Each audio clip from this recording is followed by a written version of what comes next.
राष्ट्रगुरु समर्थ रामदास स्वामी यांची जय जय. रघुवीर समर्थ ही घोषणा तुम्हाला ठाऊकच असेल. कठोर साधनेमुळे लहान वयातच त्यांना प्रभू श्रीरामाचे दर्शन झाले. नारायण म्हणजेच आपले समर्थ रामदास स्वामी लहान असताना इतर मुलांसारखेच फार हूढ होते.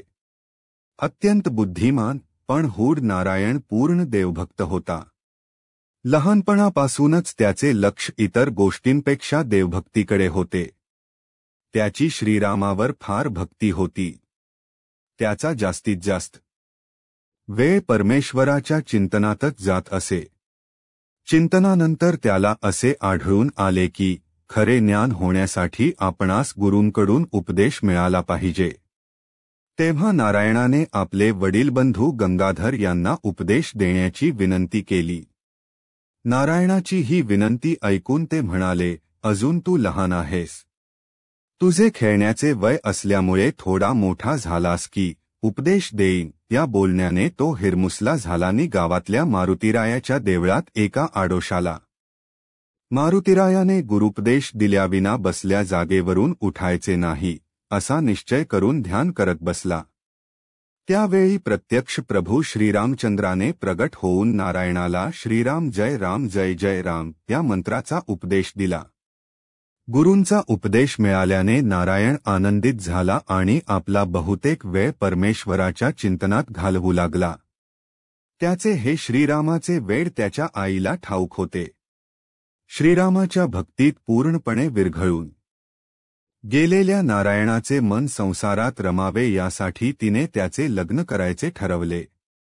त्यावेळी त्याचे वय होते अवघे 12 वर्षे. आई म्हणाली की शुभमंगल सावधान होईपर्यंत माझे ऐक.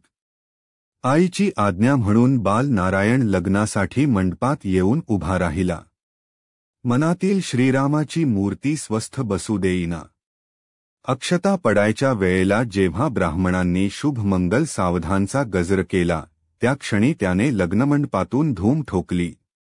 पळत पळत तो नाशिकच्या पंचवटीत आला. तिथल्या श्रीरामाच्या मूर्तीचे डोळे भरून दर्शन घेतले आणि तेथूनच जवळ असलेल्या 2 मैलांवरच्या टाकळी या गावी गेला. पुढे त्यांनी गोदावरी आणि नंदिनी नद्यांच्या संगमस्थानी राहून 12 वर्षे तपश्चर्या केली. सूर्योदयापासून सूर्य मध्यान्ही येईपर्यंत गोदामाईच्या कमरभर पाण्यात उभे राहून 13 कोटी श्रीरामनामाचा त्रयोदशाक्षरी जपाचा संकल्प पूर्ण केला. छोटा नारायण आता नारायण राहता. ईश्वरासारखा तेजस्वी दैदीप्यमान पुरुष झाला होता. छातीपर्यंत दाढी, पायात खडावा, भगवे वस्त्र आणि प्रत्येक श्वासागणिक श्रीरामाचे नाव. भोवतालचे सर्व लोक त्यांना समर्थ रामदास स्वामी म्हणून ओळखू लागले होते. 2 तपे साधनेत घालवल्यामुळे प्रत्यक्ष श्रीरामाचे मार्गदर्शन त्यांना पदोपदी होत होते. पुढे प्रभू श्रीरामाच्या आज्ञेवरूनच समर्थांनी श्रीरामाच्या उपासनेचा संप्रदाय चालू केला, तोच समर्थ संप्रदाय. मरावे परी कीर्तिरूपे उरावे असे त्यांनी म्हटले ते खरे करून दाखवले. समर्थ देहरूपाने गेले पण आपल्या शिकवणीमुळे ते अजरामर झाले. समर्थांनी दासबोध नावाचा ग्रंथ लिहिला. त्यामध्ये सर्वांनी कसे वागावे, ईश्वर भक्ती म्हणजे साधना कशी करावी हे सांगितले आहे. साधना म्हणजे काय हे तुम्हाला कळलेच असेल. या कलियुगात सोप्यात सोपी साधना नामसाधना सांगितली आहे. प्रत्येकाने आपल्या कुलदेवतेचे नामस्मरण करावे. कुलदेवतेच्या नामस्मरणामुळे आपली आध्यात्मिक उन्नती होते. मित्रांनो, व्हिडिओ आवडल्यास लाईक करा, शेअर करा आणि आमच्या चॅनेलला सबस्क्राईब करा. धन्यवाद.